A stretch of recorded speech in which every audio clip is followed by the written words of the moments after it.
So we are going west on Burnside. We came from 13th and Stark.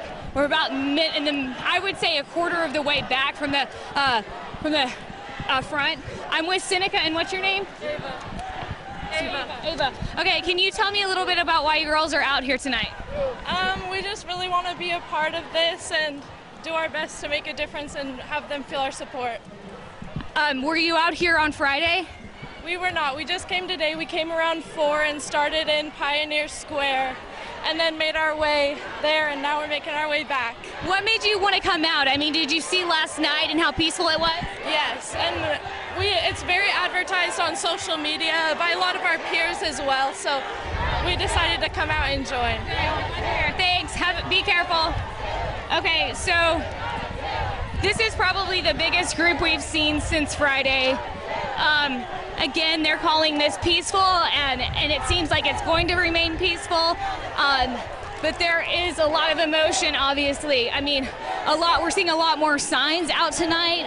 And I have this, they're passing these out. It says 5 demands for the movement against police violence. Number 1, surrender. Empty the precincts, disarm and defund the police. Justice for George Floyd. Number 2, stand down. End curfews and road closures. Withdraw the National Guard. Number 3, free food and supplies. Allow free distribution of goods from damaged corporations. Number 4, amnesty for all. Drop all charges, cease investigations. Number 5, free assembly. Right to protest and grieve however we feel necessary. Again, this is a list, 5 demands for the movement against police violence. They're passing this out tonight.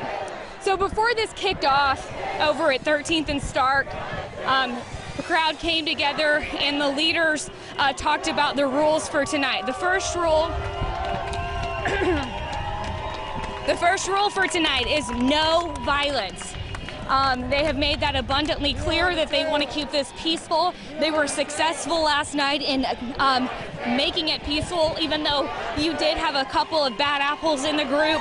They were kicked out pretty quickly if they started getting destructive, like tagging buildings or just creating chaos in the group. Number 2, the second rule is communication. When fists go up, that means everybody is to get silent and listen to instructions. And then they went down a list of instructions, and one of the things they talked about was what happens if you do end up getting arrested tonight, which, you know, they don't anticipate, but they talked about what you do in a situation like that, which is call a lawyer immediately and don't say anything or sign anything. So just looking out for the well-being of this group that is out here to protest peacefully. That is what the message is tonight. Again, this is probably the biggest group we've seen since protests started on Friday, the protest that turned into a riot that the leaders of this group say they did not want, and they were grieved that that happened. I talked to one of the leaders of this group last night who said she cried on Saturday after everything that went on Friday. Just really devastated to see that what they wanted to be, what was supposed to be peaceful, turn into just violence and destruction. So, yeah. And you know, I will say them. Okay, so we're gonna get quiet. Everybody's stopping. Let's see if fists go up.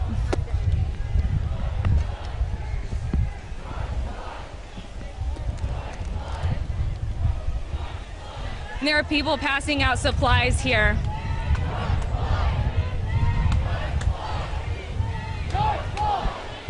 All right, so here at one of the intersections, we're on Burnside, and I believe this is 7th, Burnside and 7th. You see people passing out Gatorade, chips, crackers, all kinds of snacks.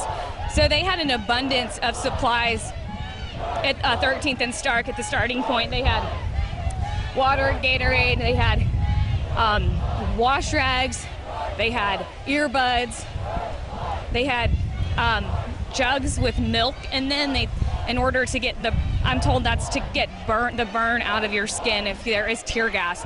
But you know, we're not expecting tear gas tonight. That is something that they do not want because they say that this is going to remain peaceful. But yeah, I mean, a bunch of people did donate to this. I mean, I asked if there were any like businesses or any major groups, and they said no, it's just been mostly individuals who've donated.